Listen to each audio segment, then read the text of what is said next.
والتين والزيتون وطور سينين وهذا البلد الأمين لقد خلقنا الإنسان في أحسن تقويم ثم رددناه أسفل سافلين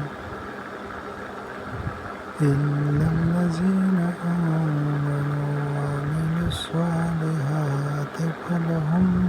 أجر غير ممنون وما يكذبك بعد بالدين أليس الله بأحكم الحاكمين صدق الله العظيم.